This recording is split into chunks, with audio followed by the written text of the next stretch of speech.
Sorry I kept you waiting forever and a day.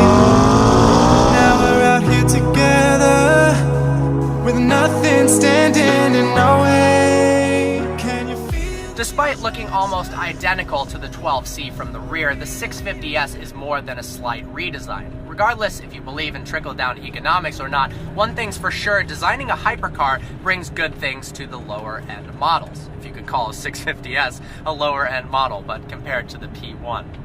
The redesign, 25% new parts. We've got a lighter carbon tub, a curb weight of just 3,150 pounds, now dry weight of under 3,000. Gives this car an incredible power to weight ratio because we've got a 3.8 liter twin turbocharged flat plane crank V8 which produces 641 horsepower and 500 pound-feet of torque. This car actually has an aftermarket exhaust and tune which pushes the horsepower number closer to 700. It is extremely fast. Wow. Turbos and carbon fiber do wonderful things, namely 0 to 60 in 2.8 seconds and the quarter mile in 10.5. But turbos do one thing that's not so favorable, and that is, in part, hamper the exhaust note. Now, compared to its competitors at the time, the Ferrari 458 Italia and the Huracan, both naturally aspirated, V8 in the Ferrari, V10 in the Lamborghini, the 650S doesn't sound as good, and here's why. Adding turbos adds a more complex architecture during intake and exhaust.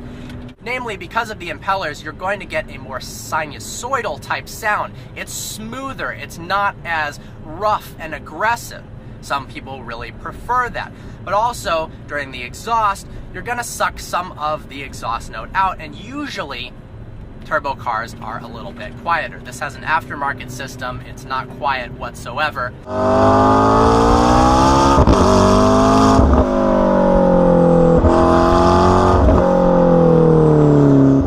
Mclaren's choice to fit butterfly doors on the 12C 650S and 570S was an excellent marketing choice. Normally reserved for higher-end supercars and hypercars, like the P1 for instance, now you can exit and enter your car in more style. Now, are doors a reason to buy a 650S over a 458 or an Huracan? For some people, they really just might be. Compared to its Italian counterparts, the interior is a lot more simplistic. There's beautiful Alcantara and carbon fiber everywhere. It's elegant, but like I said, it's simple. It's not as wild and exotic as Ferrari or Lamborghini. You've got this brilliant center-mounted tachometer, so you can really see your RPMs. It's helpful in manual mode. One gripe I do have, however, is it's very hard to see what gear you're in. The gear indicator is tucked away over to the right, so if you're trying to figure that out, it takes more than a second look. Also, another gripe about the interior, the backup camera graphics are terrible. Backup cameras are really nice on exotic cars because typically rear visibility isn't that great. If you're going to car shows and you want to back up, align the car perfectly, or you're just backing up in and out of your driveway or in parking lots, it's nice to know. The graphics are so poor and the refresh rate on the screen is pretty slow, so it's hard to judge exactly how far away from stuff you really are.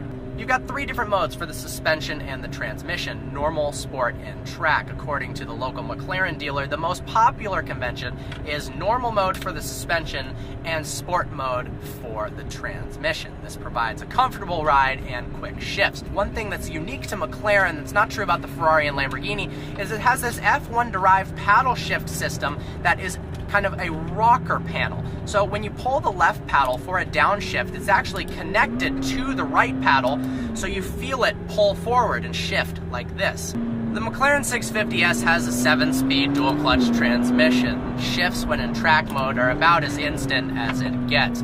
Doesn't hamper the car in any way. Really, the 650S is all about the handling. Carbon fiber tub, it's about being lightweight, having a brilliant power to weight ratio, and the steering is very direct. It's right in the middle. It's not too light, it's not too heavy, and despite being rear-wheel drive, it feels very planted. You've got a lot of mechanical grip on this thing.